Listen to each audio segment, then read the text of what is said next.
The wind presses faintly against the wooden shutters, a last breath of dusk drifting in, carrying the dry scent of earth and hay. Inside, the room cools. One small flame flickers at your side, and somewhere beneath your ribs, you feel the soft thud of your own breath slowing.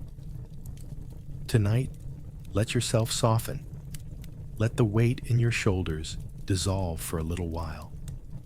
We're not going far, just back to when war was not thunder and steel and glory, but cold feet, stiff leather, wet wool, and waiting. So much waiting. Come with me into a forgotten hour beneath clouds heavy with rain, where a young foot soldier crouches behind a wooden wall, and time itself seems to blur in the mist. An old quiet fragment of history to help you drift into sleep. And if stories like this help ease your mind, feel free to subscribe. It'll be here each night with more faded pieces of the past to guide you gently into rest. You wake in darkness, the kind of darkness that seeps in beneath your eyelids even after your eyes are open. A thin line of gray presses through a crack in the wooden slats above you, the sky. Not yet morning, but no longer night. You lie still for a moment, listening. The only sound is your own breathing, shallow, quiet, and the faint rustle of wool against rough straw as you shift your shoulders. The blanket wrapped around you is damp again. It always is. Somewhere in the last hour of night, the cold crept in and settled over the camp like a second skin. You lift your hand to your chest, pressing your palm against the fabric of your tunic. It clings sticky with yesterday's sweat, soaked from the mist that never seems to lift. You don't remember when it last dried. The wool smells of mildew, smoke, and something faintly sour, the smell of many men sleeping close, breathing the same air, sharing the same blankets, day after day. You sit up slowly. Your back cracks softly, your knees resist. A dozen men shift around you, still cocooned in silence. One coughs, another groans, long and low, as though the sound is too heavy to carry. You reach for your boots, stiff with mud and laced tight enough to leave lines in your skin. They don't slide on easily. Your heel catches. Your fingers fumble in the cold. You pull the left one tight, then the right, feeling the grit still lodged in the seams from the last march. Outside the tent, the world is gray and wet. Mist hangs low over the field like breath. The ground is soft beneath your steps, waterlogged, each footfall sinking just slightly more than you expect. You walk slowly, careful not to twist an ankle. The camp is waking in silence. Fires are not lit, not yet. Not unless the sergeant says. You pass a line of men, hunched around a pot, set on stones, no flame yet. Just steam rising faintly from within, carrying the sharp, unmistakable scent of cabbage stew. The same as yesterday, the same as the day before. A boyno more than 15 stands nearby, rubbing his arms through a tunic 2 sizes too big. His breath ghosts in front of him, quick and uneven. You wonder if he slept at all. You make your way to the latrine trench, doing your business with your nose turned away, eyes fixed on the tree line. It's quiet there, too quiet. No birds, no wind, just the slow drip of dew off leaves and the occasional thump of boots behind you. You rejoin the others near the center of camp, a square of trampled earth where men gather not to talk, but to wait. Waiting has become its own ritual. You wait for orders. You wait for food. You wait for someone to speak the words that mean you're moving again. You lean your back against a tree row, bark against your spine, and cross your arms. tucking your hands into your armpits for warmth. A fly buzzes around your ear, lands on your cheek, then flits away before you can swat it. Across the clearing, someone mutters a prayer, not loud, just the slow rhythm of words repeated from memory, more out of habit than hope. You let your eyes drift shut again, not to sleep, there's no sleep left in you, but to disappear for a moment, behind your eyelids. The world is warm, behind your eyelids. You are home, a fire crackling, bread baking, the smell of time, a girl's laugh, far away, and then the horn sounds, just once, one long, low note. It vibrates in your ribs like a warning. All heads turn toward the hill. No one speaks. You know what the horn means? It means soon. Not now. Not yet. But soon. You push away from the tree, stretch your arms until your shoulders pop, and begin walking toward the weapons cart. Your body moves automatically now. You barely register the feel of the strap across your chest, the weight of the belt, the familiar chill of your blades, handle pressing against your palm. You sling your shield over your back. The leather creaks. A drop of water slides from its rim down your spine, vanishing beneath your collar. You wince. Your body is sore in all the usual places, your thighs, your shoulders, the arch of your foot where your boot rubs raw. Nothing new. You roll your neck and join the line. 50 of you now, maybe 60, all facing forward, all silent. A few adjust their gear. Most don't. You hear the creak of a strap tightening, the clink of chain against chain. Somewhere. Someone whispers a joke. No one laughs. Your heart hasn't started racing yet, but it will. You know the rhythm now. First the waiting, then the marching, then the stillness before. And only after that comes the noise. For now, you shift your weight from foot to foot. The earth is soft. You feel the wetness soak through the sole of your boot again. You don't bother moving. This is how every day begins. Not with a roar, but with damp wool. The march begins without ceremony. There is no shout, no drum, no call to stir the soul. Just a grunt from the captain and the first slow movement of feet over earth. You follow, not because you're told, but because it's time. You've learned to feel the rhythm of a soldier's day without needing orders. The man in front of you limps slightly. He took a bad step in the last skirmish, and the bruise hasn't faded. His boot slaps softly in the mud with every other pace. You match his gait out of habit. Step squelch, step squelch. The mud is thick this morning, slick and cold, clinging to your soles like something alive. You can feel it creeping up past your ankles, soaking into the edges of your hose. Each stride tugs at you, like the earth is trying to pull you back under. It makes walking more of a negotiation than a task.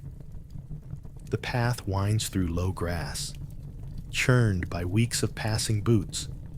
Ahead, the tree line recedes bare, skeletal trunks reaching into the gray. The air smells of wet bark and decay, and somewhere faintly smoke. Always smoke.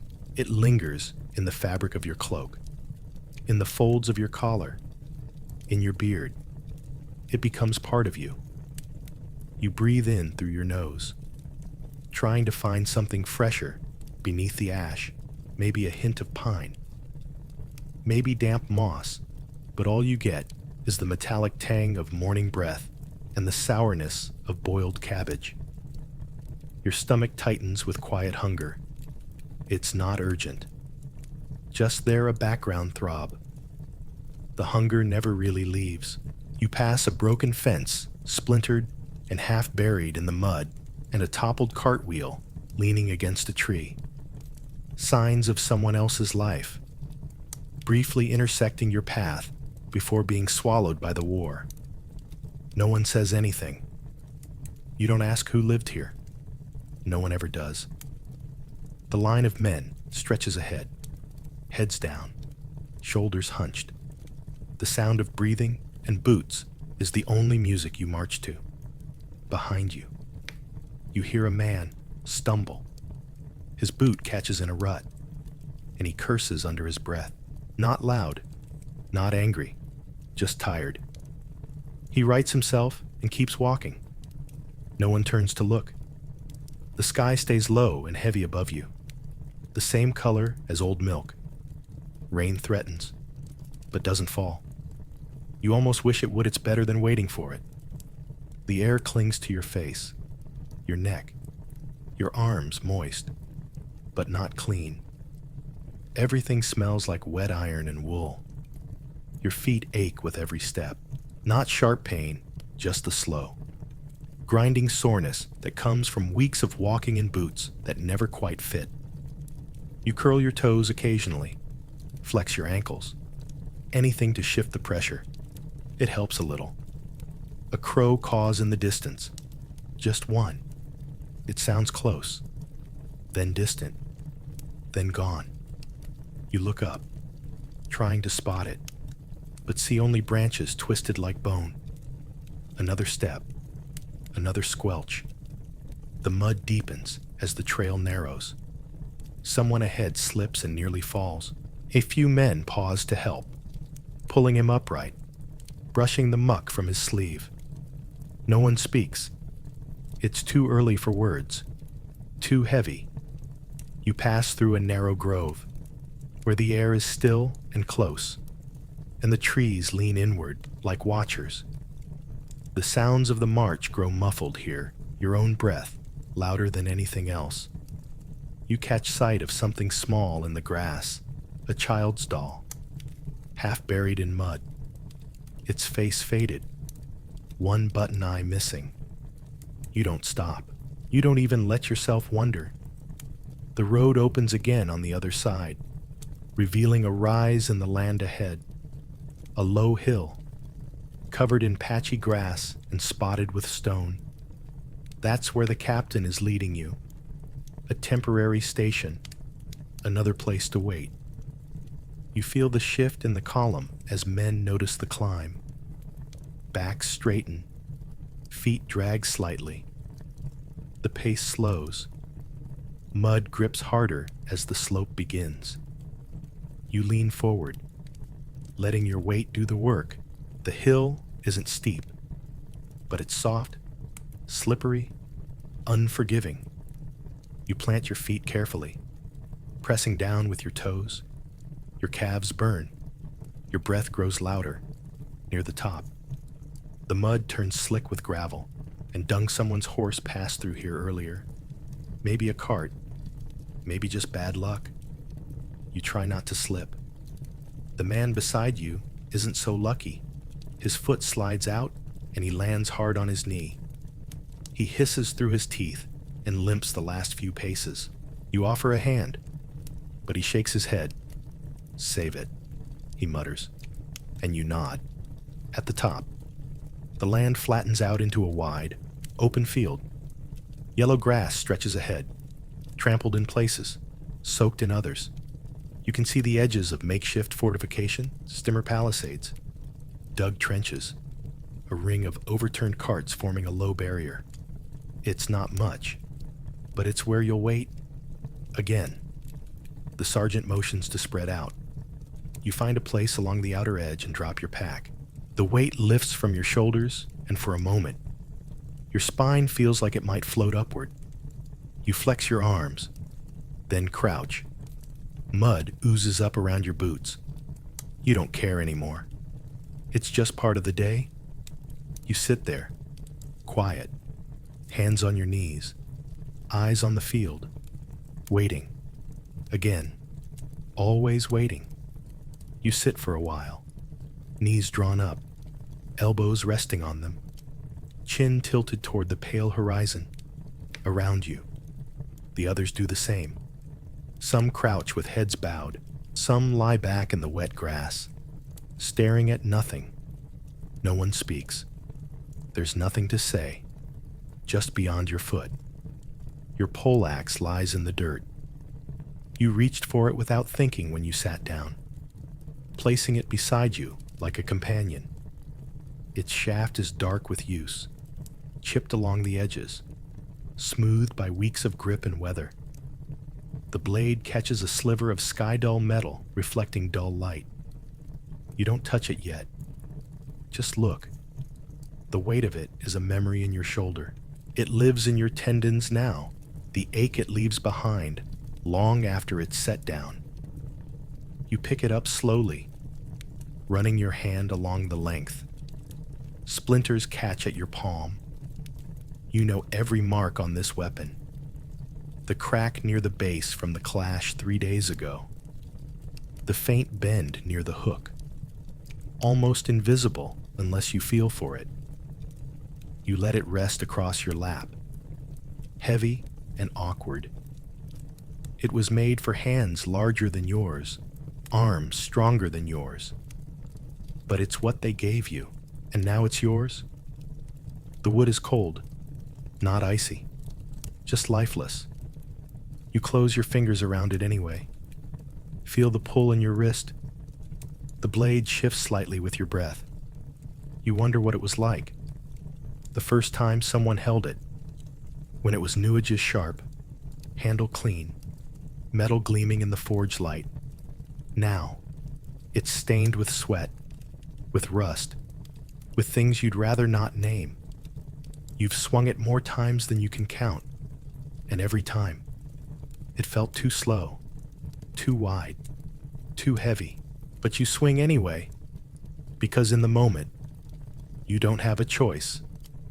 You lean back on your elbows, the poleaxe resting beside you now. The grass beneath your hands is damp, the earth giving slightly under your weight. Your armor presses against your chest, not tight, just present, like a second body wrapped around your own. The straps chafe beneath your arms. The smell of iron and leather drifts upward. Familiar, not unpleasant, just constant. A crow cries somewhere above. You don't look up. You don't want to see how far the sky stretches. Your eyes drift across the field, instead to the makeshift barricades, the scattered tents, the churned tracks of carts. Everything looks temporary, like it was built to be abandoned. A few men begin sharpening blades nearby. The rasp of metal on stone cuts through the silence, rhythmic, repetitive. It matches the beat of your own thoughts, a quiet count inside your skull. 1, 2, 1, 2. You shift your weight and glance down at your hands. The knuckles are rough, one still scabbed from when you stumbled in the last march and caught yourself on a stone. Your fingers are swollen at the joints, your nails black at the corners. You flex them slowly.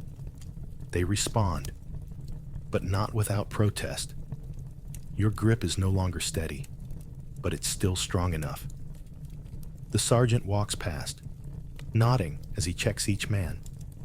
His face is blank, unreadable.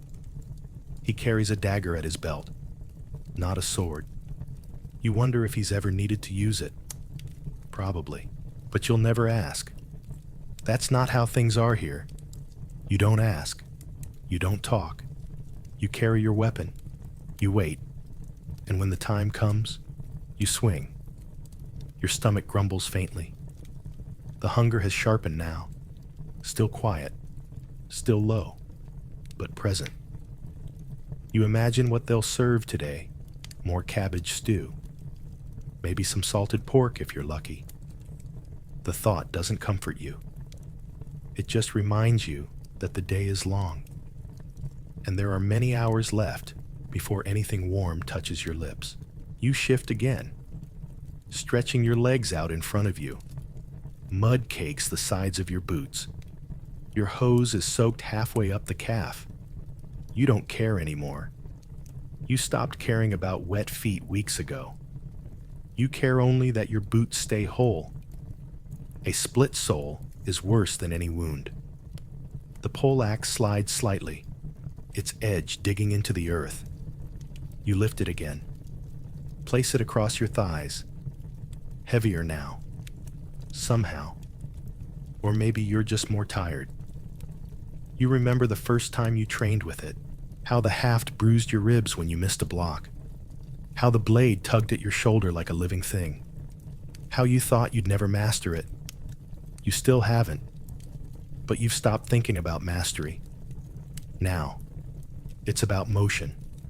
Swing. Block. Step back. Swing again. Survive. Someone nearby hums a tune soft, low, aimless. It drifts over the field like smoke, curling into the air before fading. No one tells him to stop. It's not loud enough to matter.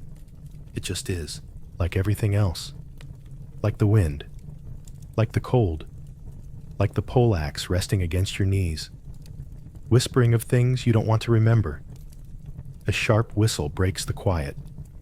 One short blast, then silence. You know what it means. The meal is coming, or the captain is ready, or the scouts have returned. It doesn't matter which. You stand slowly, pressing your weight into your heels, lifting the poleaxe with both hands. Your arms protest. Your spine creaks, but you rise anyway. The weight follows you up. Not just the weapon, but everything it means, everything it asks. You sling it over your back, adjust the strap across your chest, and step forward. The field lies ahead, quiet, pale, endless. The waiting continues, but your body is ready, not willing, not eager, just ready, because it must be, because there is no other way. The queue forms slowly, without words, just a ripple of motion as men rise from their crouches, adjust their gear, and shuffle toward the center of the encampment. You fall into place behind a man with a crooked spine and a badly stitched cloak, its hem dragging in the mud. His hair is matted from sleep, or sweat, or both. And when he breathes, you can hear the faint wheeze in his lungs. No one pushes. No one speaks. You all know what's ahead. The cook's station is a crude thing little more than a soot-streaked cauldron set over low stones, its black belly resting against a bed of glowing coals. The heat doesn't reach far. You feel it only when you're close. A brief breath of warmth across your shins before it's swallowed again by the air. Smoke curls upward, caught by the breeze, and brings with it a smell that is neither good nor bad, just familiar. Boiled cabbage. Always boiled cabbage. Stewed until the color bleeds out and it slumps against your spoon like wet parchment. There's a hint of something else this morning. Meat. Not fresh. Of course, salted, cured, shredded into ribbons, and boiled down until it disappears into the broth. You catch the centrish, oily, sharp, and your stomach tightens. That sour ache behind the ribs that never fully fades, it flares for a moment, then settles again. You're almost grateful for it. Hunger is a kind of proof that your body still wants something, still remembers comfort. The man ahead of you reaches the pot. A ladle dips in slow, careful, as if the cook is afraid of running out before the last bowl. Steam rises, thick and slow, carrying with it the ghost of forgotten kitchens. You remember a different pot, a different hearth, a wooden table, a face you haven't seen in years. You let the memory pass. There's no room for softness here. Not today. Your turn comes. You extend your Bolton, dented, blackened around the rim and weight. The cook doesn't look at you. He doesn't look at anyone. He just scoops, pours, gestures next. The liquid sloshes in, pale and yellowed, flecked with stringy green and bits of meat too small to name. A sliver of fat floats on the surface, catching the light. You nod without speaking and step aside. There's no place to sit, really. Just a stretch of flattened grass near the palisade wall. Damp and uneven, you find a spot and lower yourself carefully. Bowl balanced in both hands. It's hot, not hot enough to burn, but close. You wait, watching the steam twist upward. Around you, others are already eating, quietly. The sounds are small metal on metal, soft slurps, the occasional grunt. One man mutters something under his breath between bites. A prayer, a complaint. You don't ask. You lift the bowl to your lips and sip. The broth coats your tongue with salt and grease. The cabbage is overcooked, limp as paper, but it slides down easily. You chew without thought, eyes drifting over the horizon, beyond the wall. The land stretches flat and gray. Somewhere out there are other camps, other fires, maybe an enemy, maybe just more waiting. You eat slowly, not because you want to savor it, but because there's nothing after. When the bowl is empty, the waiting resumes, so you let each bite linger. Let each sip fill your mouth, your throat, your chest. The warmth spreads outward. You feel it in your fingers, your toes. It's a small reprieve, near the far edge of the camp. A pair of scouts return mud-splashed, silent, faces unreadable. One of them carries a broken arrow in his hand, letting it dangle at his side like a child's toy. No one asks what they saw. You all know what a broken arrow means. The officers speak quietly, heads bent together beneath the torn canopy. Whatever is coming, they'll call for you soon enough. You finish your meal and set the bowl aside. The air has cooled again. The clouds above are thicker now, slate-colored and heavy. You pull your cloak tighter, wrapping it around your shoulders like armor. It does little. The damp has found its way beneath your clothes, into your boots, behind your knees. It seeps. It stays. Someone nearby coughs a deep, rattling sound that makes your chest ache in sympathy. You glance at the man. He wipes his mouth with the back of his sleeve and looks away. You both pretend not to see each other. The wind shifts. Smoke from the cooking fire drifts your way, mingling with the tang of sweat and wet wool. You close your eyes and breathe it in, not because it's pleasant, but because it's here. It's now. It's real. You run your fingers over the edge of your bowl, feeling the dents, the old rust marks. It's not yours. Not really. Nothing here is. Everything's borrowed. Even the hours. Even the warmth. You watch a beetle crawl across the dirt near your boot. It pauses, changes direction, vanishes beneath a rock. You envy it for a moment. Its path may be aimless, but it's free. A new horn sounds. 2 short bursts. Movement begins again. You rise, lifting your gear, your weapon, your shield. The food settles like a stone in your stomach, not painful, just present. A reminder that the day is not done. The weight of the poleaxe returns to your shoulder. Familiar, heavy, right. You join the others near the trench line, eyes ahead, boots sinking slightly with each step. The ground here is darker, soaked with more than rain. You don't look too closely. Some things are better left uncounted. And so, with cabbage on your breath and salt still clinging to your tongue, you take your place in the line and wait.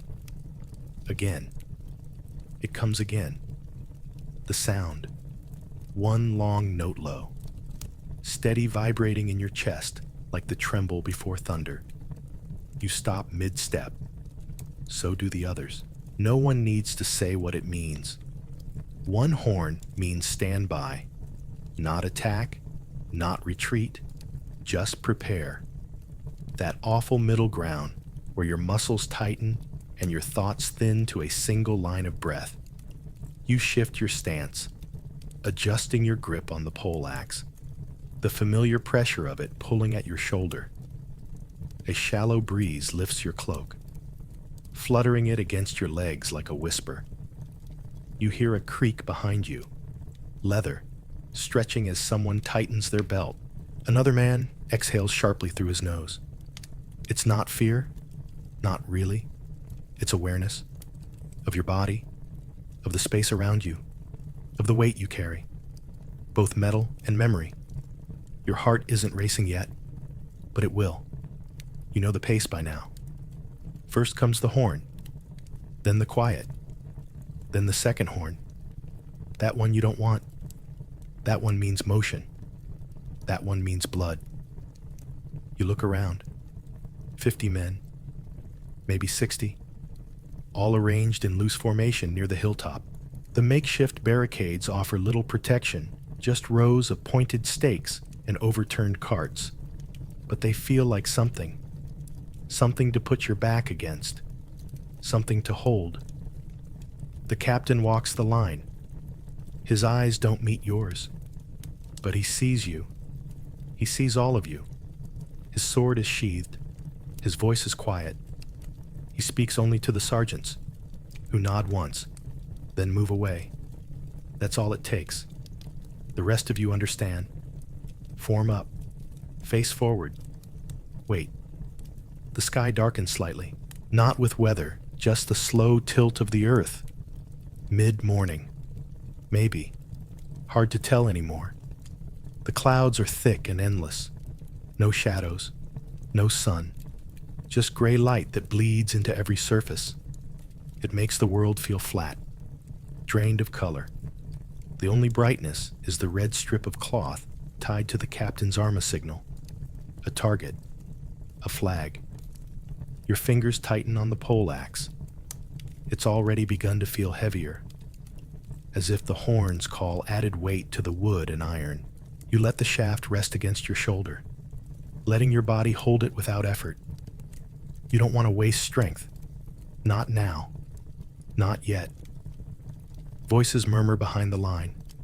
Not loud, just small sounds. Men adjusting straps, whispering prayers, naming the people they left behind, even if only in thought. You don't pray. You've forgotten how. Or maybe you've just decided there's no point praying when you're still expected to swing. The earth under your boots is soft mud pushed to the surface by marching feet.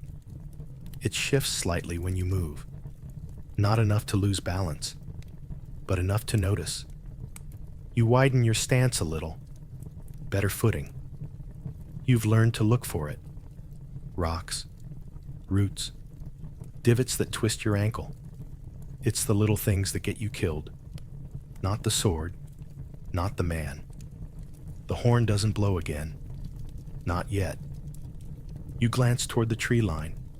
It's still. No movement, no banners, no birds. The mist hangs just beyond the clearing, like a curtain no one dares part. You imagine what lies behind it. Rows of spears, men in armor, another horn waiting to echo your own. But nothing comes. Just silence. You breathe through your nose. Slow. Controlled. You try to focus not on the fear, but on sensation. The feel of the grip in your palm, the texture of the leather binding, the way your chest rises, then falls. You catalog your body knees slightly bent, weight balanced, fingers curled not tight, just enough. You are not trembling. Not yet. That will come later, when it begins and ends. A memory flickers your first horn call. Weeks ago, or maybe months. You didn't understand then. You stood too straight, You held your breath. You waited for someone to explain. Now you know no one will. You learn by staying alive. Or you don't. The boy beside you shifts nervously. His young too young. His hands don't quite fit the hilt of his blade. His eyes are wide, not with panic, but uncertainty. You say nothing. He doesn't look at you. You both stare ahead, into the trees, into the fog. Another minute passes, or 5. Time is thick now, hard to hold. Your jaw clenches against it, and you flex your toes inside your boots.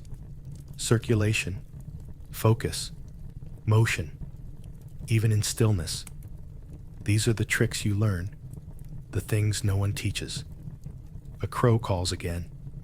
You feel it more than hear it, somewhere above, circling, waiting. You wonder what it knows that you don't. Maybe it's here for the aftermath.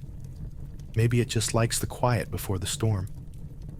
The captain raises a hand, not a signal, just a gesture, as if he too is listening, as if he's waiting for the world to decide what comes next. You watch his fingers. They don't tremble. You think about the second horn. You wonder when it will come. You wonder if it will come. Some days, it never does. Some days, you stand in place for hours, then return to camp without a fight. Those days feel like a kind of mercy, but also a kind of punishment. All that fear with nowhere to put it. The breeze shifts again. This time, it carries a smell. Not smoke, not food, just something faint, something sharp metal.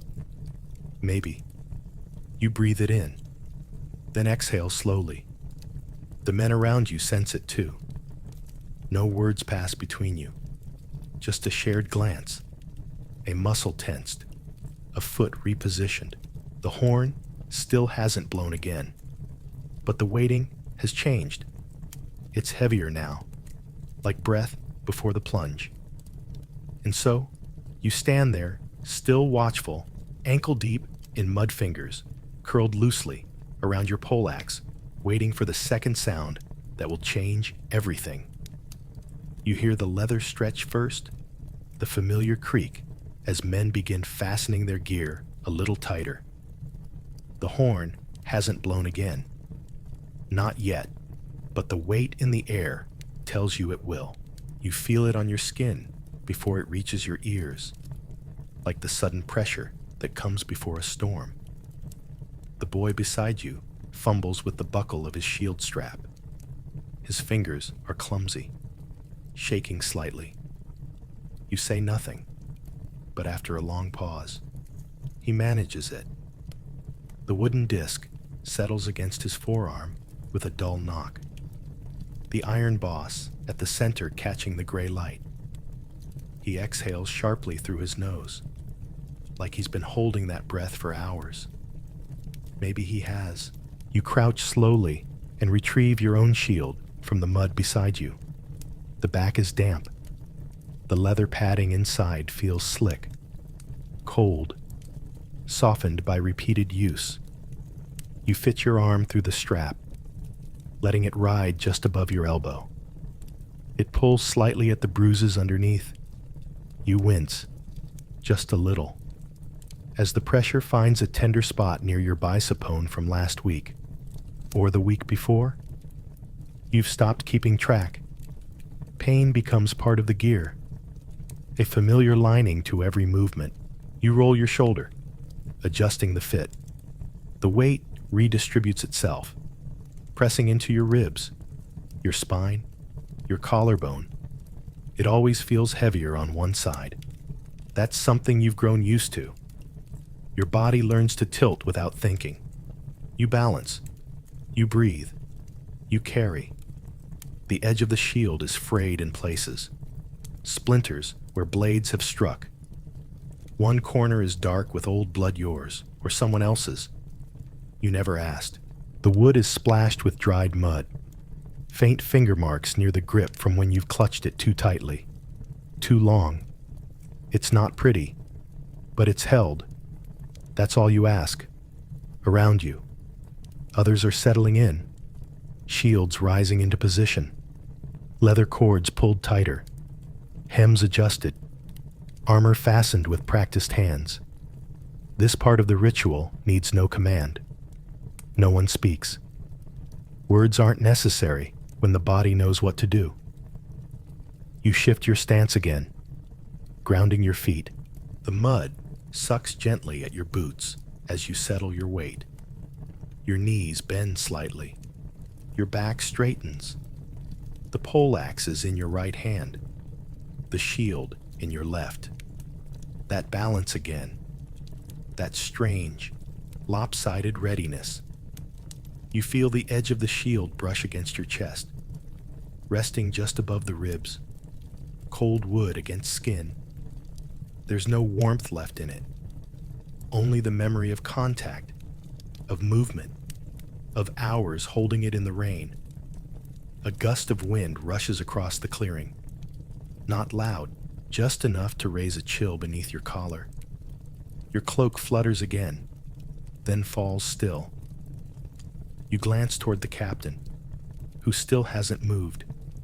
His eyes are on the tree line, waiting, just like you. The silence thickens. Even the birds are quiet now. You remember the first time you held a shield like this, how heavy it felt, how awkward. Your arm burned after only minutes.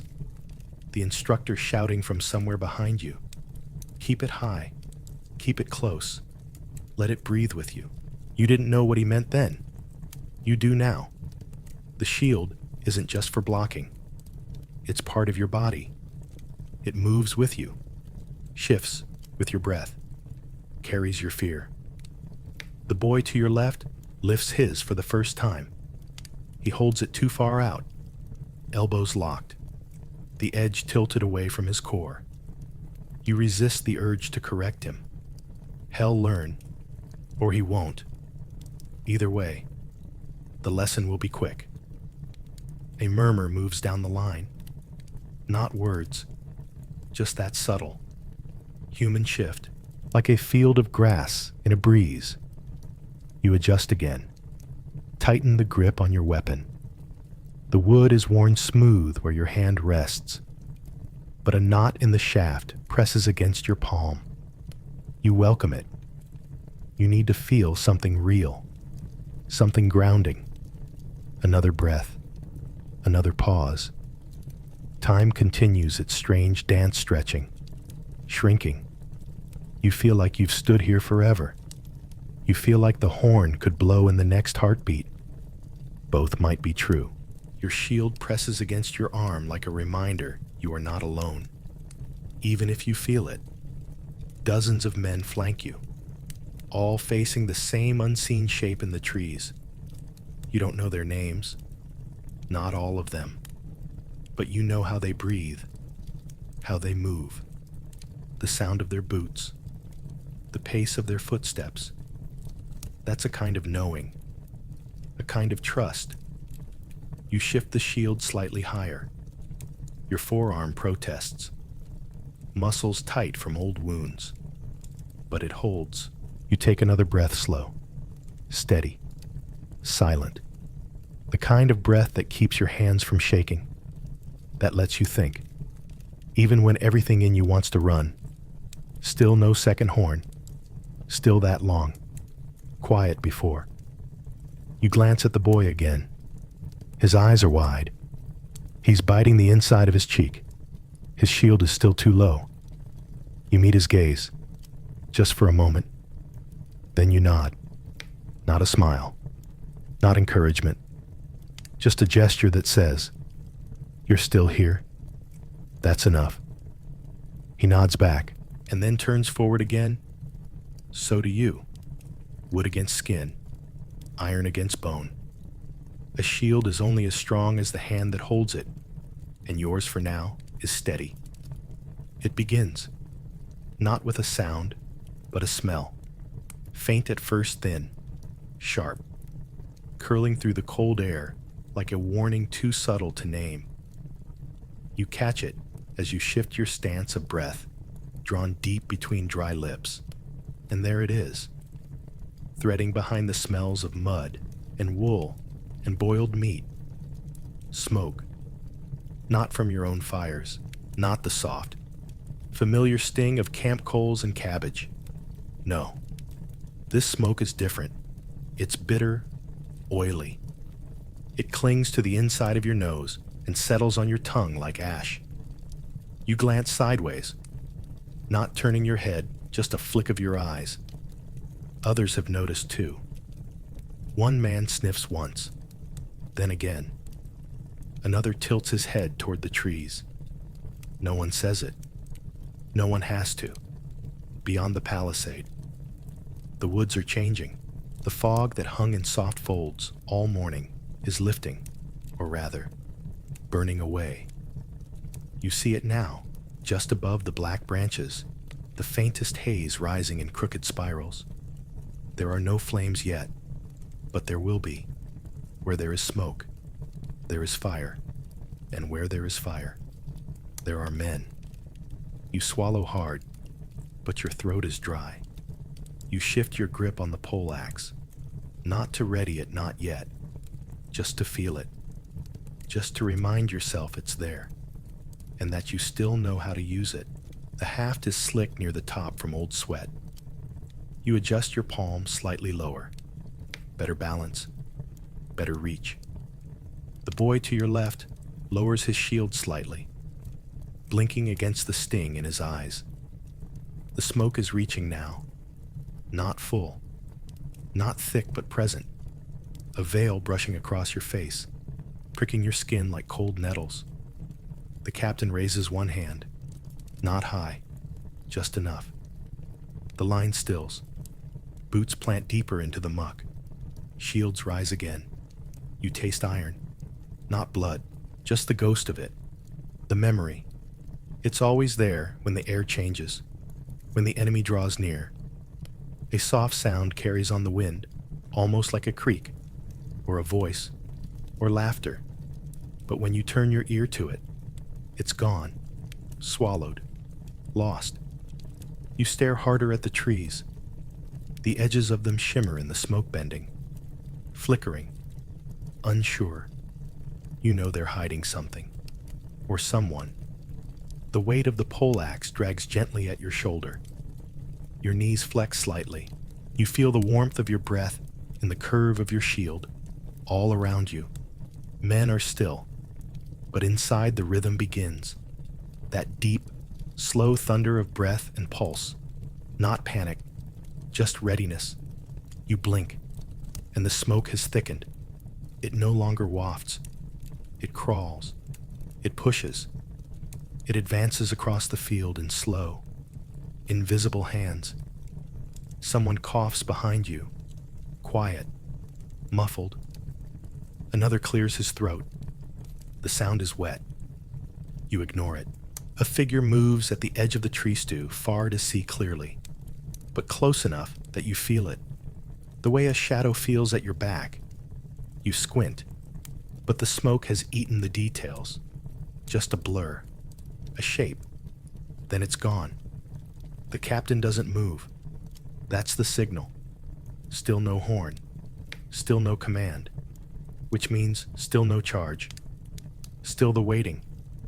You resist the urge to wipe your face. Your forehead itches. Sweat. Maybe. Or the smoke playing tricks. You keep your hand steady, your shield firm. You shift your boots again. Mud presses in. You feel it squeeze between layers. Cold. Alive. Then finally, a second figure. Then a third.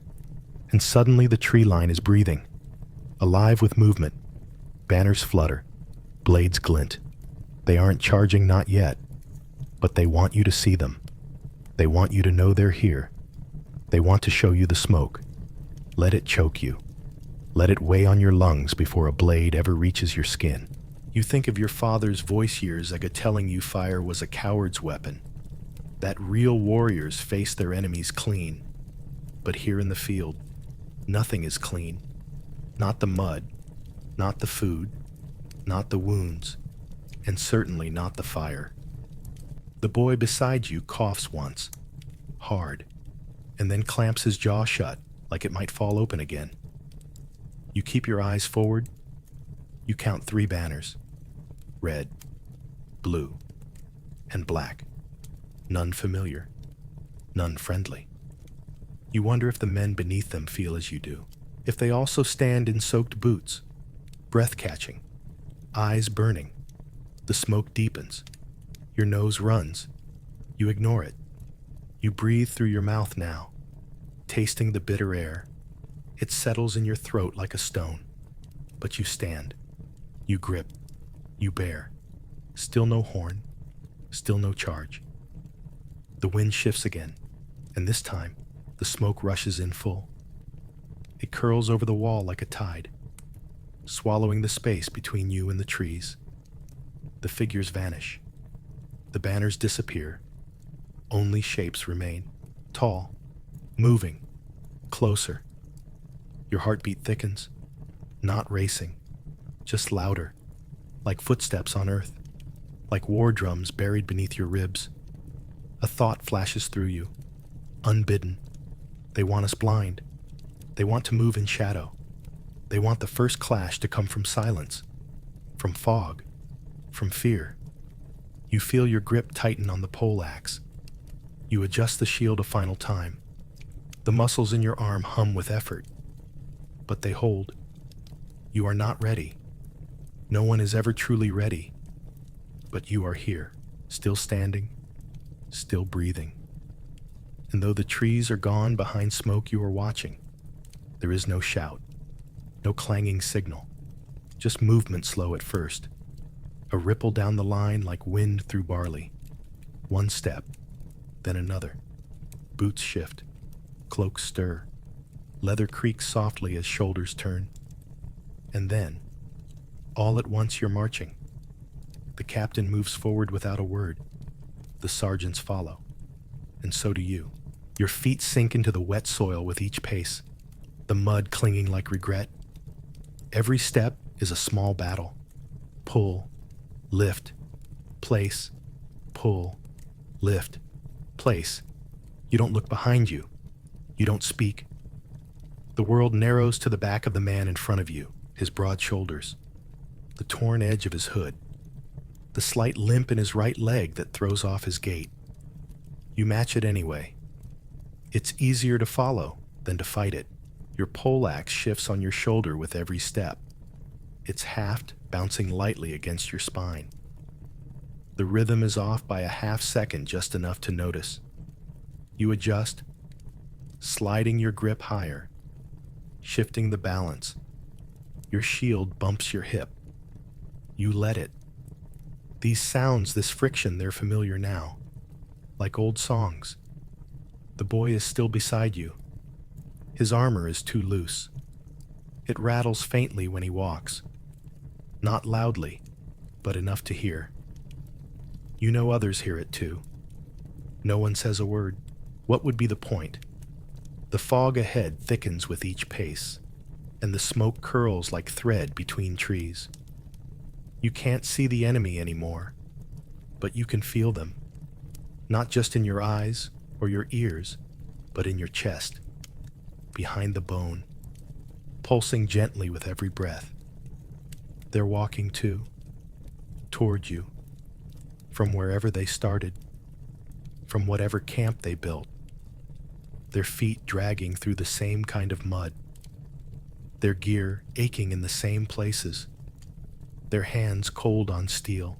The man in front stumbles, catches himself, a soft curse. He keeps going. You march on.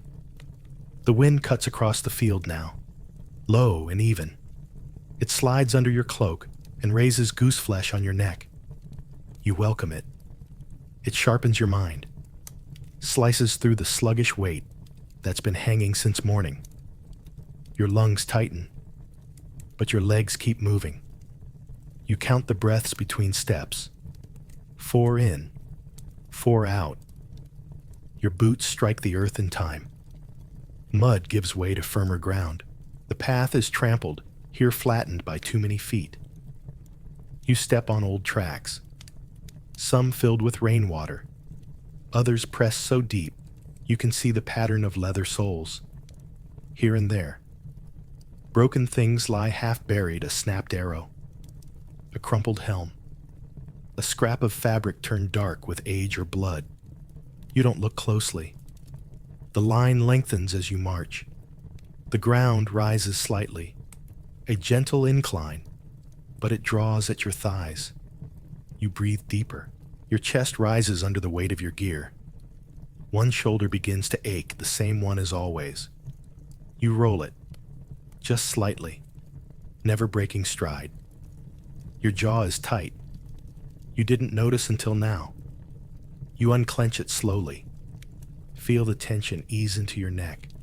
Another step, another breath. The boy beside you trips on something hidden in the grass. He stumbles, catches himself, and looks around quickly, embarrassed. You don't meet his eyes. You just keep walking. He matches your pace again, closer this time. A voice murmurs up ahead, one of the officers. You can't hear what he says. It doesn't matter. You follow. The trees come into view again, rising out of the smoke like pillars. The path narrows between them. The sun hasn't shown its face all morning, but you can feel the light changing. Shadows begin to form on the ground, faint, fractured, long. Your own shadow flickers beside you, bending with the march. It doesn't look like you. It never does. Suddenly, the line halts, not all at once, like a tide hitting a wall. One man stops, then the next, then you. Your boot sinks deeper than expected, and you sway forward. You plant your poleaxe in the mud to steady yourself. The haft sinks an inch before it holds. You breathe out, slow and careful. Around you, men shift their weight, adjust their grip, glance sideways. The boy leans forward slightly, peering into the mist. You know what he's looking for. You know he won't find it. The silence returns, that thick, padded silence that comes just before the break. You can hear your own pulse now, ticking gently in your ears. The strap of your helmet presses into your cheek. You adjust it, slowly, deliberately. You wait. Somewhere far ahead, a horn sounds. Not yours. It's higher, brighter, shrill, like birds screaming. A war cry, a summons. You feel it hit your chest before your ears. You don't react, not outwardly. You just grip your weapon, raise your shield a little higher, bend your knees just slightly. This is the moment, the space between marching and clashing, the hush between steps and screams. You draw in one final breath through your nose. It smells of ash, sweat, and earth. And then you lean forward, ready to move again. The order doesn't come as a shout. It comes as a motion, a wave of arms, a ripple down the line. And then you are moving again. But faster now, no longer a march. Not yet a charge, just a forward press, a slow surge, like water rising. You move as one body, a long, uneven wall of men advancing toward the haze. Your footfalls are heavier, purposeful. The mud doesn't matter anymore. The weight doesn't matter. The cold, the wet, the sting in your shoulder, they're still there, but they no longer speak. The only sound now is the collective motion, the thump of boots, the creak of leather, the clatter of iron as shields settle and weapons shift. The red banner comes into view. It hangs limp at first, then catches wind. A long strip of dyed cloth tied to a tall pole, planted deep into the muck at the center of your line. It flutters once, then rises, snapping faintly like a whisper you're not meant to hear. You don't look directly at it. You don't need to. You've seen it every day for weeks. That strip of fabric has led you across rivers, through valleys, over fields littered with broken carts and broken bodies. It means keep going. It means stay together. It means don't run. It doesn't inspire. It just exists. A marker, a burden, a thing to follow when your own thoughts scatter. You fall into step with the man beside you. You've never spoken to him, but you know the rhythm of his walk. You know the sound his shield makes when it brushes his thigh. You know he prefers a downward grip on his blade. You know he limps when it rains. The field narrows here. Trees on both sides. The smoke hasn't lifted, it hangs like a curtain, thin enough to see shapes through, thick enough to hide the details.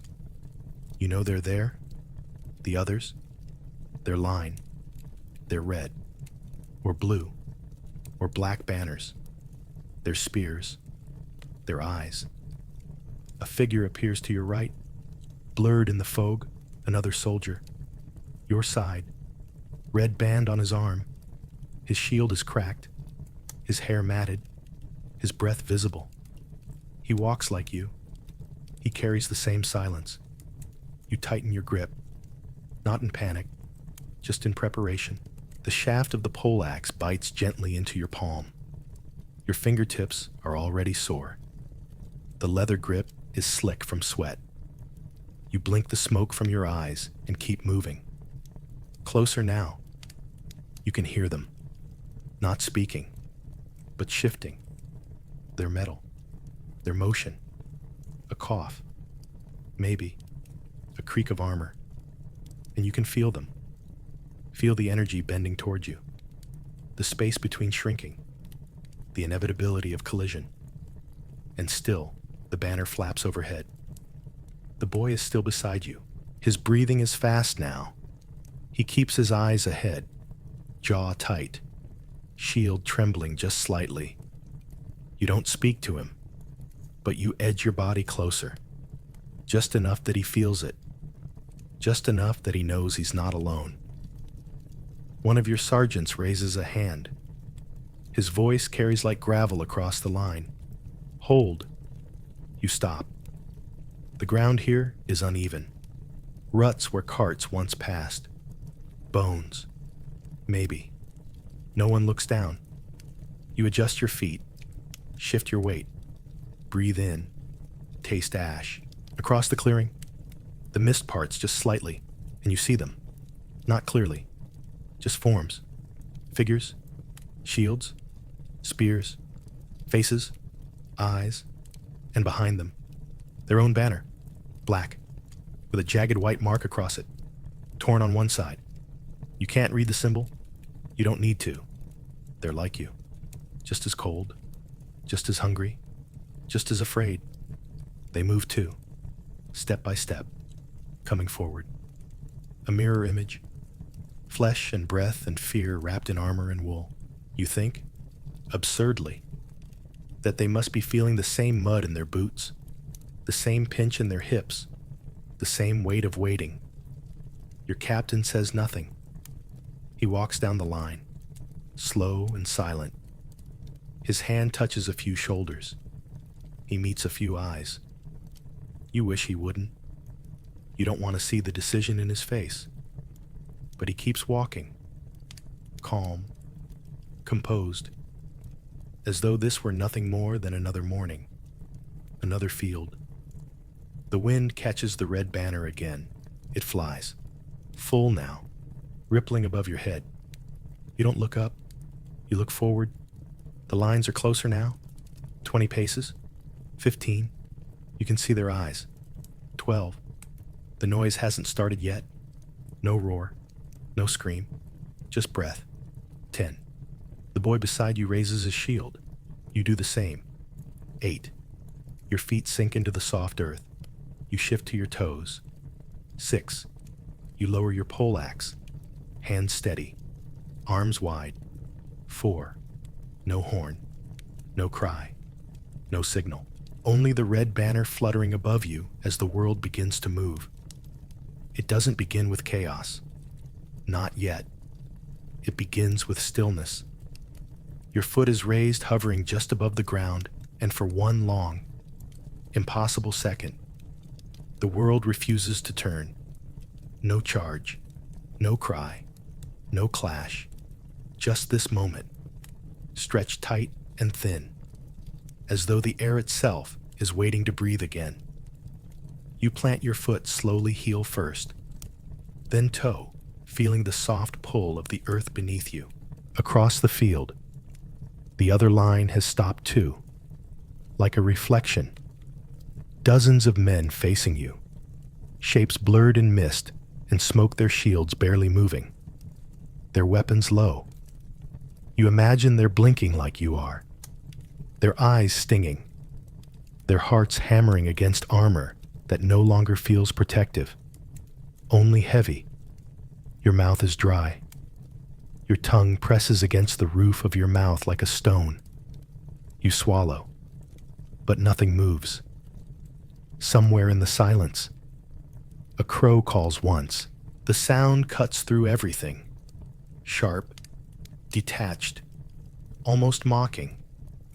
Your shoulders shift slightly beneath the weight of your cloak. The shield rests against your forearm, pressing into old bruises. The poleaxe is low now, its shaft damp with mist, its blade catching just a sliver of light pale. Cold, indifferent. The boy to your left doesn't move. His breath hisses in and out of his nose in fast, sharp rhythms. You can feel it more than hear it. A heat that pulses between you. You don't look at him. You don't want him to see your face. You don't want to see his... To your right, the man with the limp leans ever so slightly forward. His fingers twitch on the hilt of his blade. He blinks slowly. Once, twice, then nothing. Stillness. Like the moment before a branch snaps. Like the breath held before a scream. Like a room full of people about to pray, but forgetting the words. You hear your heartbeat, not in your chest, in your ears, in your teeth, in your legs. It spreads. Everything is motionless. And yet your body is alive with sensation. The sting of sweat just beneath your collar, the weight of your breath in your ribs, the tension in your thighs, the damp fabric clinging behind your knees. Every nerve is awake, waiting. You blink again. The other line is clearer now, closer. Someone has stepped forward, a tall figure, face half-shadowed, armor dull with age. He carries a longsword held low, point downward, resting against his leg like a shepherd's staff. He doesn't raise it. He just stands there, watching. You wonder what he sees when he looks at you. A boy, a killer, a body in a red band. You grip the poleaxe tighter. The leather squeaks slightly under your fingers. It's slick. Your thumb finds the worn ridge in the grip, the place where it cracked once and was bound with twine. You focus on that, the texture, the way it rubs your skin. It keeps you here. It keeps you now. Your eyes drop just for a moment to the ground. There's grass here, bent, trampled, some of it still green. Patches of yellow wildflowers crushed beneath boot prints.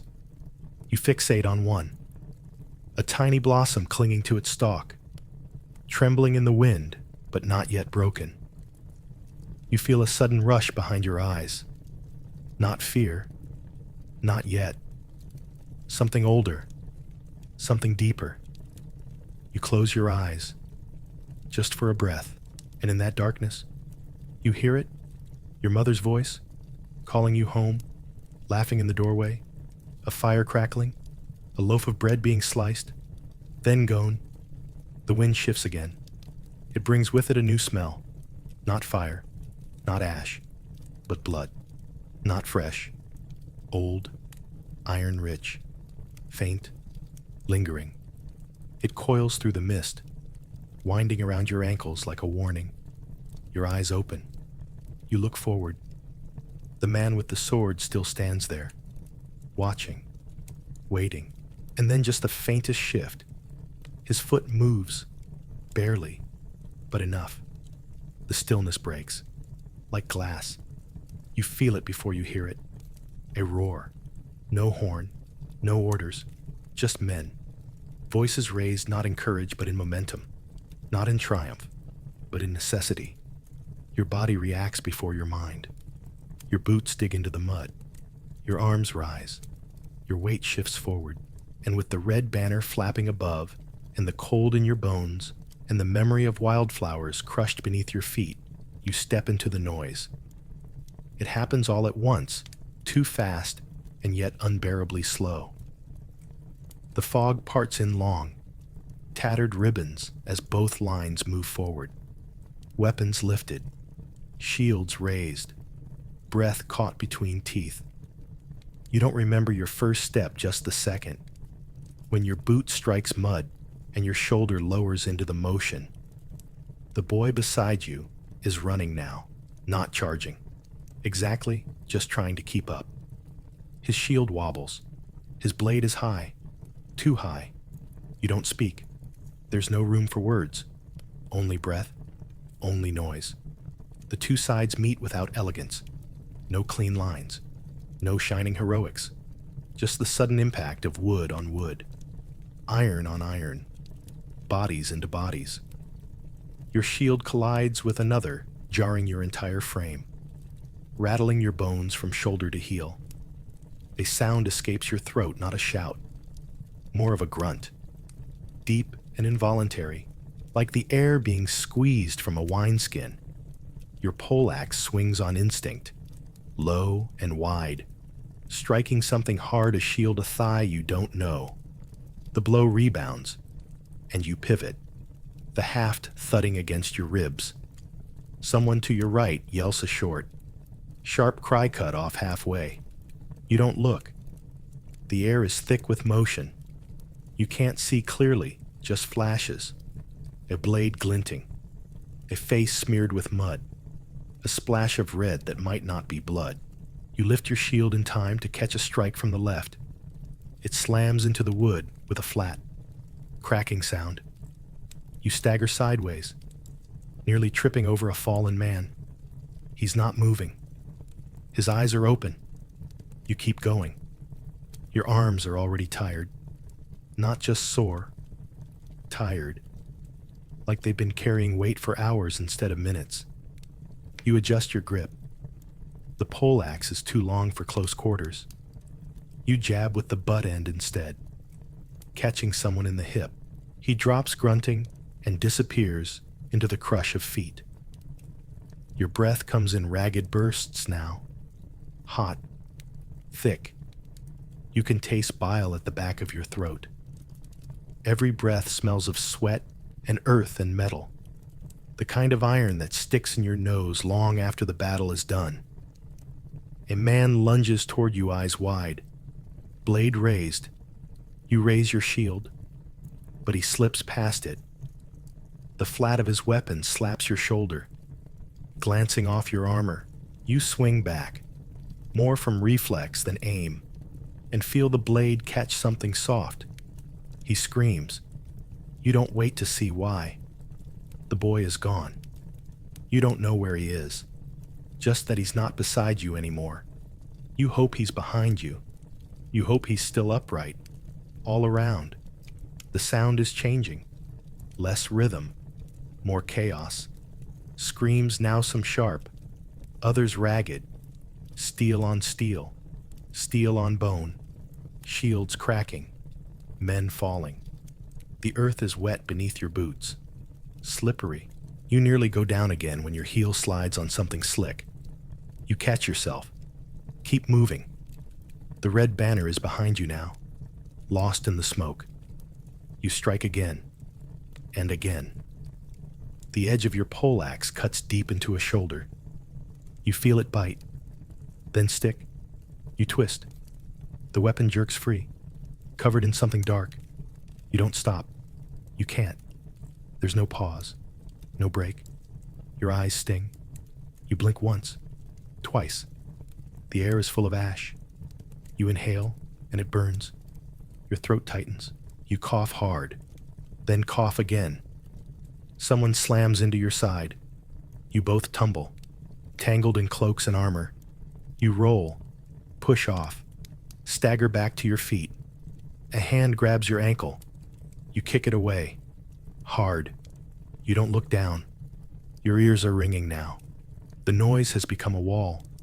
Shouts blend into grunts, crashes into screams. You move on instinct. Swing, block, shift, step, breathe.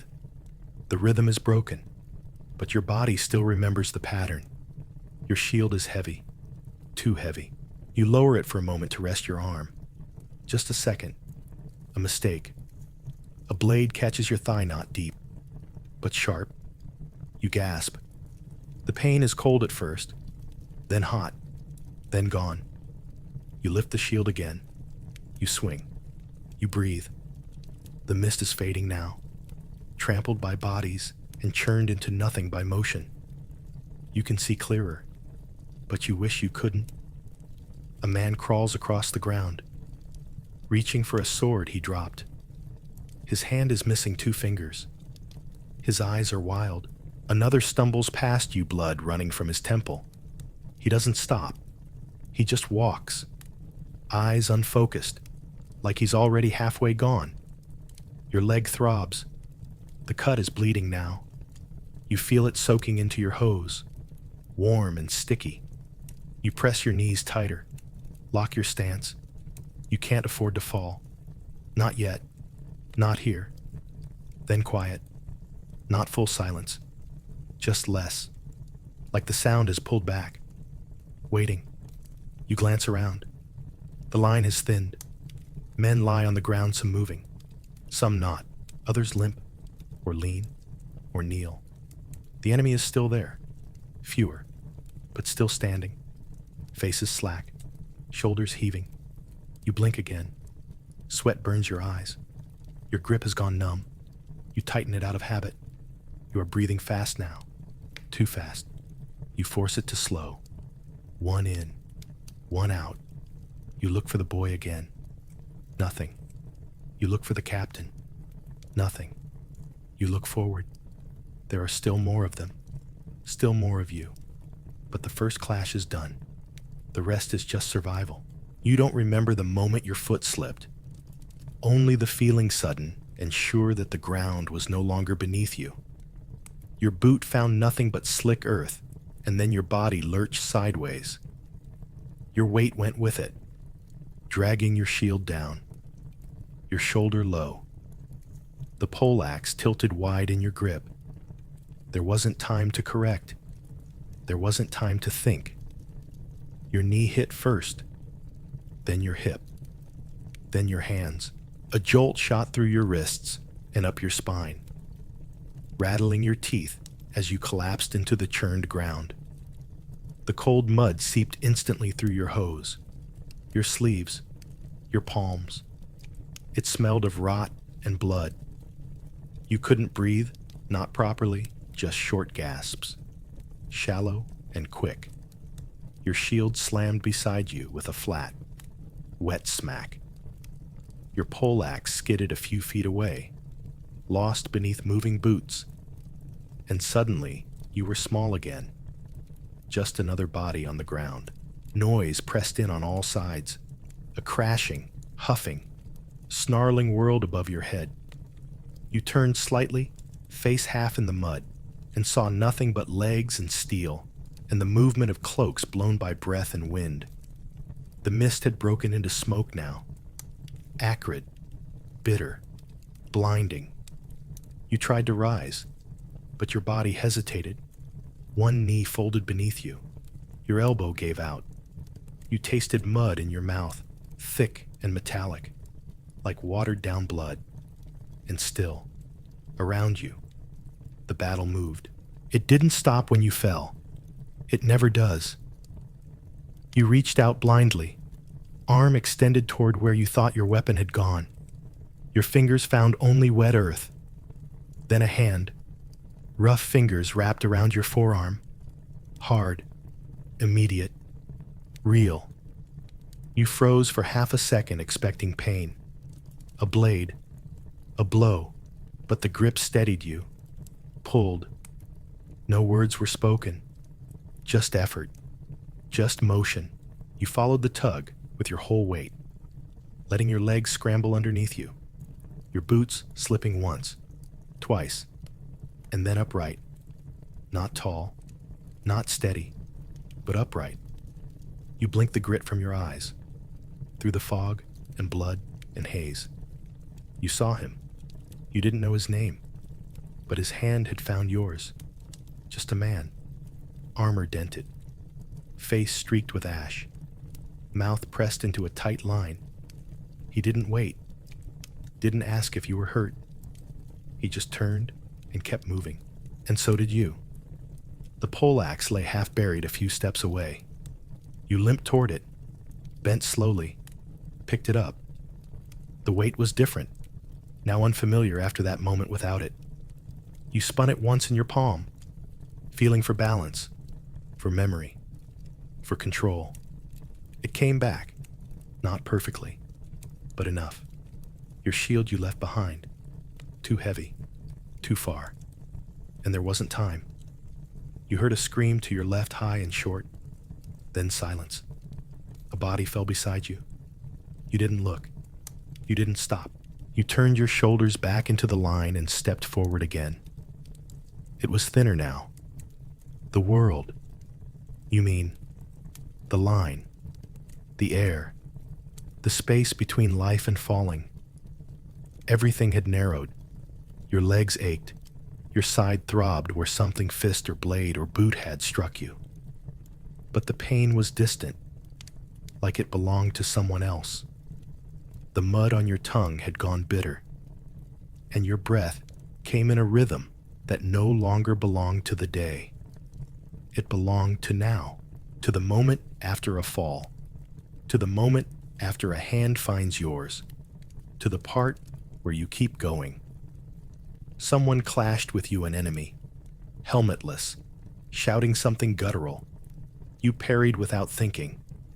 The poleaxe's haft cracked into his ribs. He stumbled. You pivoted. You didn't wait to see where he fell. You turned again. Swing. Step. Breathe. You weren't winning. No one here was. This wasn't about winning. This was about remaining. About not being the next to drop. The red banner had vanished behind the smoke. The boy was still gone. The man who pulled you up also gone. But his handprint stayed on your arm. A faint shape in the grime. A mark. A reminder that someone saw you on the ground and decided you weren't finished. It feels like it's been days. The sun hasn't moved. Or if it has, you didn't see it. No shadows fall across the field anymore. Just gray light, flat and endless, like the sky forgot how to turn. You don't know how long you've been here. Not truly. The clash never stopped. Not completely. It only softened, spread out, became something messier, more fragmented. Small knots of men now. Clusters. Pairs. Faces lost behind grime and smoke. Fighting because that's what their bodies were trained to do. You step. Breathe. Swing. Step again. There is no rhythm now, no formation, no horn. Time has become untethered. You don't count moments and minutes anymore. You count in strikes, in breaths, in blinks, in the space between pain and silence. The poleaxe is heavier than it was this morning. Not by weight, but by memory. Each time you lift it, your arm burns. Each time you swing, you feel your ribs pull tight. Your shoulder has gone numb in patches. First the back, then the joint. Your hands are blistered under the gloves. One palm split open. You felt it tear when you caught the last blade on the haft. It didn't bleed much. Not yet. Just warmth, wet against the leather. You glance left. A man is kneeling, holding his side, rocking slightly. He doesn't look at you. His sword is still in his hand, resting on the ground like a crutch. He's murmuring to himself, over and over, words you don't recognize. Maybe they're prayers. Maybe they're nonsense. You look away. You step over something soft. You don't look down. The air is thick with steam now. Not fog, not mist. Steam rising from torn earth and sweat-soaked bodies and blood still cooling in the dirt. It curls around your legs and seeps beneath your armor. Every inch of you is wet. Every layer of cloth, of leather, of skin. Your foot snags on something. You stumble. Catch yourself. Keep walking. A figure looms up ahead. Not friend, not foe, just human, moving toward you. His blade is missing. His hands are empty. He walks like a man already dead, eyes unfocused, mouth slack, arms low. He passes without looking at you, doesn't flinch, doesn't speak, just keeps walking into the haze, like he's looking for something long lost. You don't follow. You don't stop him either. You pause at the edge of what used to be the line. There's no formation now, just fragments, shouts in the distance, a crash, then nothing. You lean on your poleaxe for a moment, letting the weight of your body settle through the shaft into the earth. The mud is deep here. It sucks at your boots. You feel it climb up your calves, seeping between the bindings. Your knees ache. Your back screams. But your chest keeps rising and falling and rising again. The soundscape has changed. No longer the roar of battle, now it's pockets of noise. Here a groan, there a clatter. Somewhere a man crying, somewhere else laughter. Not joy, not madness, just laughter. Dry, hollow, human. It fades. You wipe your brow, though it does nothing. The sweat returns instantly. The salt burns your eyes. You squint into the distance. You try to find a shape, a signal, a banner. Nothing. Only smoke. Only the indistinct forms of the living and the not. You feel lightheaded, not dizzy, just untethered. As if the ground isn't quite holding you anymore. As if your limbs belong to someone else. You crouch slowly, resting your forearm on your knee, letting the poleaxe slide into the muck beside you. The air is thick down here. It clings to your skin. Your breath comes in slow, dragging pulls. You close your eyes, just for a blink, and in the dark, the noise softens. The world presses inward, but not hard, like a blanket, like the weight of a roof in a quiet room, like sleep. Your body jerks.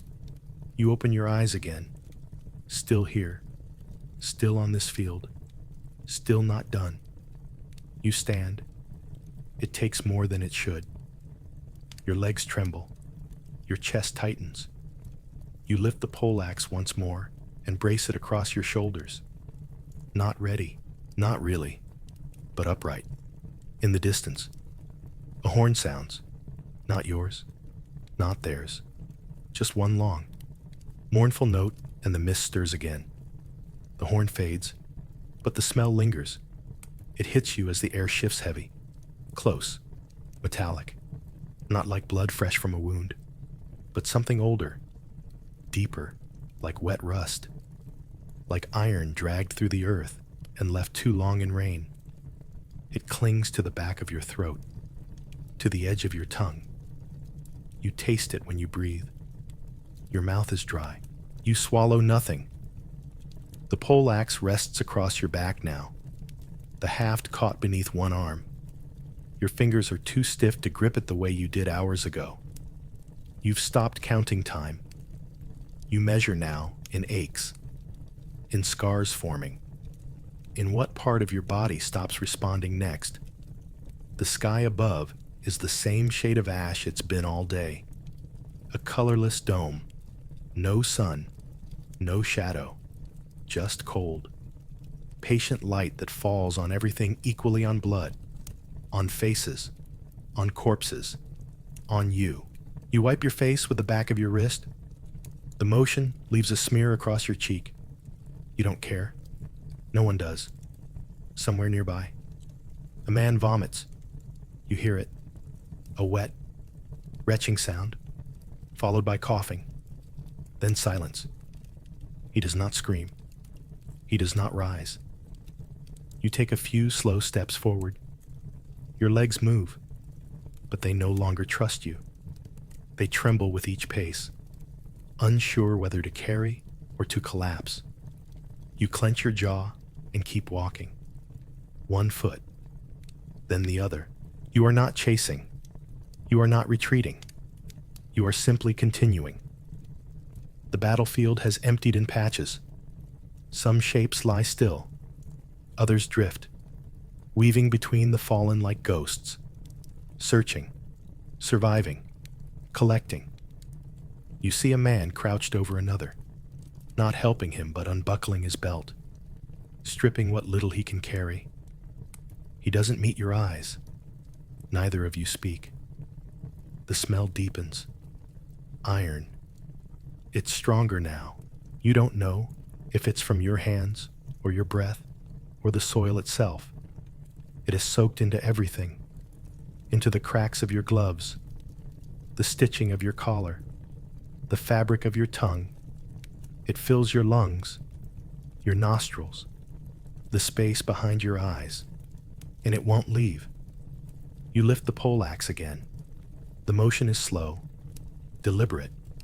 Your wrist protests. The blade at the end is dull now, nicked, the edge stained dark. You imagine sharpening it again, in a quiet place, with clean water. That thought feels like something from another world. You pass a broken shield split clean in half, its leather backing peeled like bark. You pass a helmet with no head inside it. You pass a man whose mouth is open, but no sound comes. You don't stop. You keep walking through the stink of iron and sweat and death. You remember the forge from your childhood, how your father's hands smelled after shaping a horseshoe. That same metallic tang. You used to hate it. Now you crave it, because at least it meant something was being made. Here, it only means what has been broken. The smoke has lessened. You can see clearer now, figures moving in the distance. Some slumped, some straight. There are no lines left, no sides, just survivors, wandering, carrying weapons they may not swing again. The boy is still gone. You still haven't found the captain.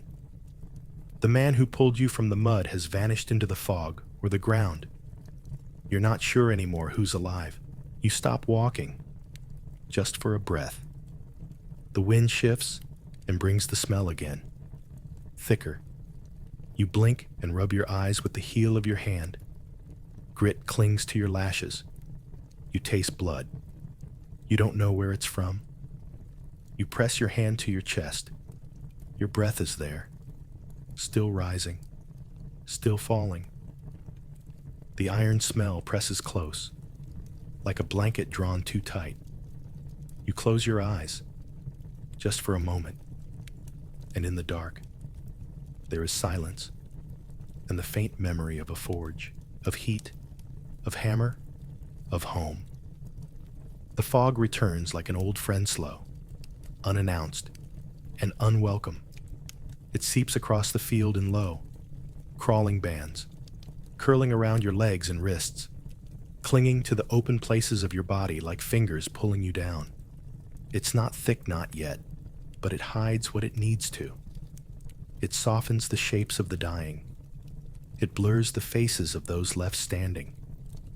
The earth beneath your feet groans. You hear it when you shift your weight along. wet breath drawn up through the soaked mud. The ground has drunk everything today: water, sweat, blood, the bones of men. It's soft now, saturated. Every step is met with resistance, like the field wants to keep you here, like it's had enough of letting things leave. You move slowly, not because you're cautious, not because you're afraid, because there's no point in rushing anymore. Every direction looks the same: gray, dim, heavy with the smell of smoke and rot and metal. You step forward simply to avoid standing still. Stagnation invites collapse. You don't want to sit. You don't want to kneel, because you may not rise again. Somewhere behind you, someone mutters something that sounds like a prayer. The words are muffled, half swallowed by the fog. You can't tell if they're begging for safety or forgiveness. You don't turn to look. Your hand clenches the poleaxe loosely now. You don't remember lifting it. It's just there, hanging at your side, head dragging gently through the dirt, drawing a faint line in the earth. The fog licks at the blade, dulling its outline. It was once a thing of precision. Now it's a shadow. The soundscape has narrowed. The world that once rang with clashing steel and bellowing voices has gone quiet. Now, all you hear is breathing yours, others, the wind, the soil. It's an orchestra of exhaustion, a hymn of aftermath. You pass a man on his knees. He isn't wounded. He's just resting. His head is bowed. His shield lies in front of him like an offering. His sword is planted in the ground, both hands resting on its hilt. A monument, a gravestone. He doesn't look up when you pass. You don't speak. He could be praying. He could be waiting to die. You keep walking. The fog thickens, pulling in close to your face. You breathe it through your nose. Damp, cold. With it comes a sound low and strange. Not voices, not metal, something deeper. The earth groans again. You freeze. It's not a metaphor. Not this time. Beneath your boots, the ground shifts, sinks, a slow, squelching motion, like something huge is turning in the deep. You take a step back, and your heel disappears an inch deeper than it should. You pull it free with a soft pop. The man behind you stumbles. He curses under his breath, not from fear, just fatigue. You all keep moving. The fog parts for a moment, revealing a dip in the field, a shallow basin where bodies have pooled like driftwood after a storm. You count at least a dozen, some face up, some curled, some barely covered in torn cloaks. The wind stirs gently, lifting loose hair, fluttering fingers. A helmet rolls softly down the slope, bumping over clumps of grass. Then the mist folds back over it. The boy appears. Or maybe it's someone like him. A shape, a small frame, moving slowly through the fog, shoulders hunched, shield slung like a burden over one side. You squint, but the distance is too great. The mist swallows details. Only the motion is real. You think of calling out. You don't. You wouldn't know what to say. Instead, you watch him move until the fog hides him again. The groaning beneath your feet fades, replaced by stillness. A silence so wide, so full, that it feels louder than war. You finally lower your weapon. Let the poleaxe slide from your fingers. It falls softly, head first into the muck, and stands there half buried like a marker. You stare at it, unmoving. Somewhere behind you, someone begins to weep. You don't turn, you just breathe, in through your nose, out through your mouth. The fog wraps around your shoulders now, a heavy shawl of gray. The wind carries nothing but the smell of spent fire and open wounds. And the earth no longer groans. It only listens. The sky never cleared. There was no sunset, no golden streak across the clouds, no final warmth slipping over the hill. Just a slow fade. From gray to ash to black. You didn't notice the exact moment night arrived. Only that your eyes strained a little harder and the faces around you began to vanish. One by one, shape by shape, into the dark. No fires were lit, no torches raised, no warmth kindled. Too dangerous, too visible, too risky. The captains never gave the order, and by now, no one has the strength to question it. So you sit. You found a spot near the edge of a fallen cart, its wheel half buried in the earth. The wood smells of rot. Old hay is tangled in the axle. You don't care. It gives you something to lean against, something to mark your place. Your poleaxe rests in your lap. Your shield is gone, left somewhere on the field, forgotten in the long blur of the day. Your legs are stretched in front of you, boots caked with layers of hardened mud. Your knees ache. Your back burns. The wound on your thigh is sticky now. The bleeding has slowed or stopped. You don't check. It doesn't matter. Around you, others settle into the dark, quiet shapes hunched beneath torn cloaks, wrapped in whatever warmth they can find. No one talks. No one sleeps. They just sit, breathing, blinking, remembering. The cold comes in slowly, like a tide.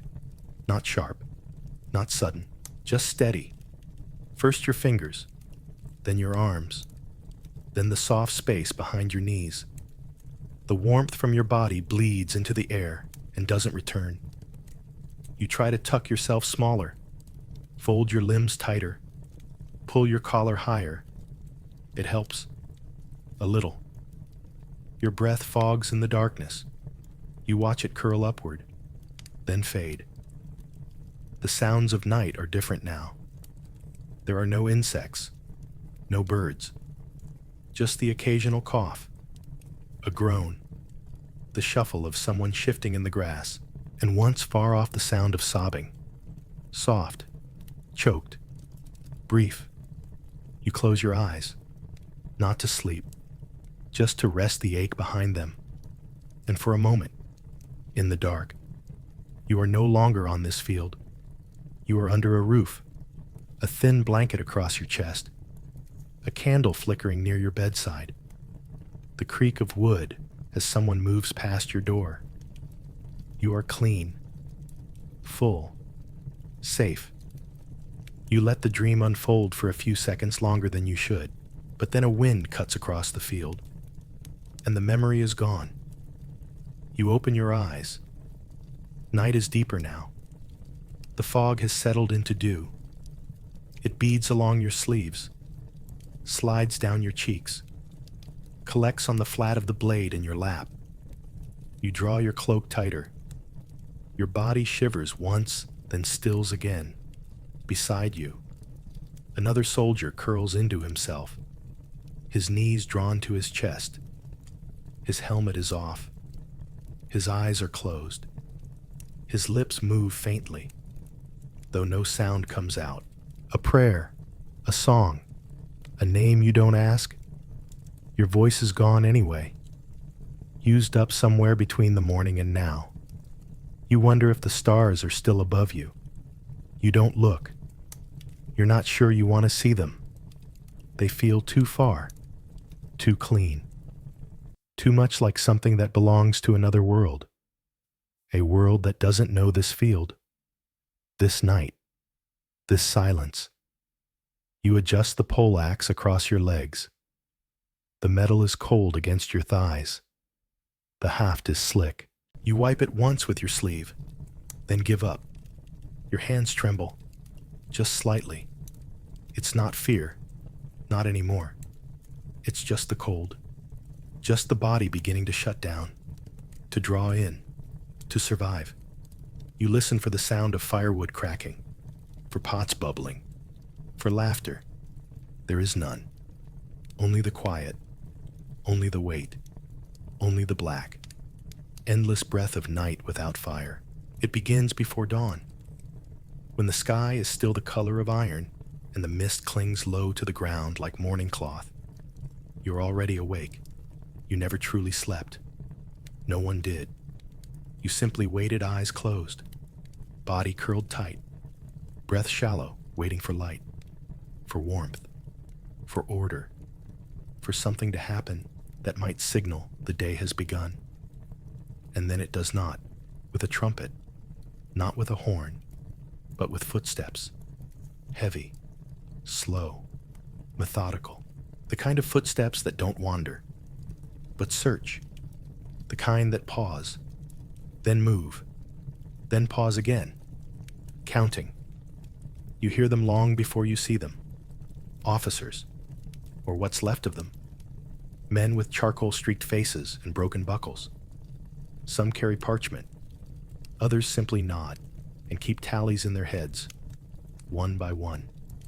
They step through the scattered bodies, those curled in sleep, those wounded, and those unmoving. They don't say names. There are no names now, only numbers. You sit upright as they pass. One of them meets your gaze. Doesn't speak, just nods. He marks something, moves on. That's it. That's all the acknowledgement you get. You were here. You still exist. You are part of the sum. A few feet away, someone doesn't stir. A figure in a torn red cloak lies face down, arm outstretched, fingers clenched around nothing. One of the counters crouches, touches the neck, turns the head gently. No breath, no twitch, just silence. He doesn't linger. No words, no sorrow, just a short line scratched into the parchment. And then he stands and walks on. Behind him, another body, and another. Some are on their backs, eyes open to the gray sky. Some are curled into themselves like they were trying to hold on to something. Some are missing parts. Some are barely men anymore. You don't look for the boy. You've stopped looking. You already know. If he were alive, he'd be here beside you, shivering, silent, still too young to wear that much fear on his face, but he's not.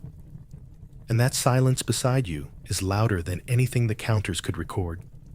Somewhere nearby, someone whispers numbers. You hear a voice muttering, 32, 33, over and over, like a chant. Maybe he's counting the living, maybe the dead, maybe he doesn't know. You stand slowly. Every part of you resists. Your legs groan, your spine aches. The cut on your thigh has gone stiff and sticky. You test your weight. It holds, barely. You walk a few steps toward the cluster of others gathering near the broken carts. Some lean on spears, some on each other. A few stare at nothing. One drinks from a dented canteen with shaking hands. You find your poleaxe where you left it half buried in the mud. You pull it free. The haft is warped, the blade blunted. Still, you sling it over your shoulder. It feels wrong not to. As the counters move through the ranks, men murmur soft questions. Did they find the captain? How many from second company? Was it a rout? Or did we hold? No answers. Come. Just shrugs. Just tired eyes. Just more counting. The officers don't look up when they hear the questions. They've heard them before. They'll hear them again. They move like men who know that truth is too heavy for mourning. One of them calls a number aloud, something in the 60s. Someone else frowns. Should have been 83. No one argues. The difference is written in blood, in silence, in the empty stretch of field no one wants to cross. A group of men are gathering belongings, now scavenging usable blades, unbroken buckles, dry cloth. One man finds a flask tucked beneath a body. He opens it, sniffs, drinks. No one stops him. Another unlaces a pair of boots from a fallen soldier, his own split at the sole. He works quietly. His hands are gentle, like he's trying not to wake the dead. The fog begins to lift, not quickly, but enough to see the shape of what was left behind. The battlefield is wider than you remembered, stretching into the haze with scattered black spots bodies, gear, shields. A few banners remain, tattered and half sunk in the dirt. Yours still stands, barely. The red is soaked dark, ripped in two places, leaning sideways on a broken shaft. But it's there, still above the muck, still saying we were here. Someone near you begins to read from a scroll, a name, then another, quietly. One man speaks. The others listen. Some close their eyes. Others bow their heads. One walks away before the second name is read. You listen for a name you know, but none come. You wonder if yours will ever be read. If someone, somewhere, will speak it aloud in a tent or a village or a stone hall. You wonder if you'll be remembered, or if you're just another line on a page, another mark scratched in charcoal, another shape in the fog. The man with the scroll finishes reading. He rolls the parchment slowly, ties it shut, tucks it into his coat. No one claps, no one speaks. They just return to their weapons, their bundles, their wounds. You remain still, poleaxe over your shoulder, eyes on the far edge of the field. There, a group of men begins digging. The first grave, shallow, wide, enough for many. You wonder if the boy will go in that one, or if he already has. You feel your name shrink inside you. You feel the number rising in its place. And so the counting continues, quiet, endless, necessary. You step forward, ready to be marked again. There's no command to begin the return, no shouted order, no drawn-out horn, no signal passed from captain to line. It just starts slow, shuffling, uneven. A few men gather their things, others follow, then more.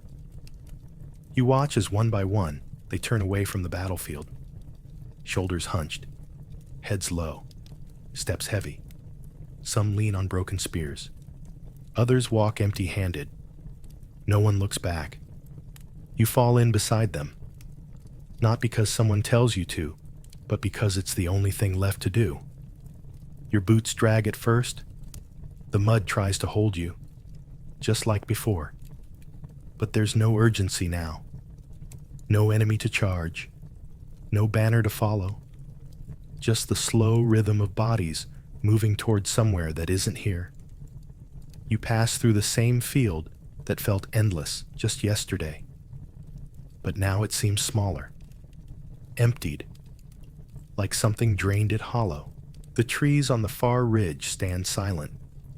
The crows are quiet. Even the wind has lost its voice. You shift the poleaxe across your back. The haft rubs against the raw spot on your shoulder. You don't adjust it. You let it ache. It reminds you that you're still walking. Around you, the others are quiet, too tired for speech, too heavy for thought. Some limp, some carry others. Some stare straight ahead with eyes so wide they look like glass. The man beside you is bleeding from the scalp. His cloak is gone, his tunic torn, but his feet move. That's enough. That's all any of you have left. You reach a stretch of ground where a stream once ran. The water is gone, now sucked into the thirsty earth. What remains is a line of slick stone, smooth and black with ash. You step carefully, your foot slipping once, your hand catching air before finding your balance again. You pause, breathe, then continue. On the far side of the stream bed, a cart sits abandoned, its axle snapped, one wheel half buried. Crows perch on its frame, quiet as statues. They watch you pass without moving. You wonder what they think, what they see. A few paces ahead, someone drops something, a knife. Maybe. It clinks against a stone and disappears into the grass. He doesn't stop to retrieve it. No one offers to help. Nothing is worth bending for anymore. You begin to feel the weight in your knees. Not sharp, not sudden, just constant, rising, like water at your thighs. Every joint aches. Your back curls forward. Your eyes drift downward, watching your boots as they lift and land. Lift and land. You think of water. You think of bread, of clean cloth, of sleep without flinching. You think of warmth, but you don't expect it. The path bends. You recognize this stretch. The old fence line. The field of dry weeds. The stone marker shaped like a crooked L. These were the last familiar signs before you left camp. Now they guide you back. As if nothing happened. As if you didn't leave something behind with every step forward. You reach the edge of the camp, or what's left of it. Tents sag in the cold light. Some have collapsed. Others are blackened around the edges, their canvas stiff with smoke and dew. A few small fires flicker, not for cooking, not for warmth, just habit, ritual, proof that something still burns. A group of wounded sits near the medic station. Some are bandaged. Others wait their turn. One man sobs openly, hands clutched around his middle where the cloth is soaked and dark. No one tells him to be quiet. A woman moves between them, her hands covered in blood, her sleeves rolled past the elbow. She speaks softly to each man. You catch only fragments. Drink this. Hold still. You're not alone. Her voice is the only thing in the camp that doesn't sound broken. You pass her without a word. You don't need anything. Not now. Not yet. You reach your tent. It's still standing. You duck inside, dropping the poleaxe at the entrance. It lands hard against the floor, then rolls a few inches and stops. You sit slowly. Every movement is deliberate. Your body is no longer yours. It's a coat you wear stiff, soaked, heavy. You unlatch your armor piece by piece. Let it fall. Let it lie. You don't clean it. You don't fold anything. You just sit, eyes closed, back curved. The breath in your lungs is warm now, but shallow. You peel off your gloves. Your palms are red, raw, lined with cuts. You flex your fingers once, just to see if they still obey. They do. For now. Outside, someone is speaking names. You hear them called from a list. Slowly, carefully. Most receive no reply. Some are answered by silence. One or two are echoed by a single voice. Here, alive, I saw him. You wait to hear your own name. You never do. Maybe they missed it. Maybe it's written on the wrong list. Maybe they thought you were someone else. It doesn't matter. You're here. You know that. You lie back. Your cloak still damp against your shirt. Your hands rest on your stomach. You stare up at the roof of your tent, watching the fabric shift with the breeze. A single drop of water slips from a seam and lands on your forehead. It's cold. It slides to your temple. You don't wipe it away. Outside, the camp is quiet. The counting has finished. The banners are down. The dead are buried or waiting. No one sings. No one prays. The walk back is over. The day is done. You are alive. For now, that is enough.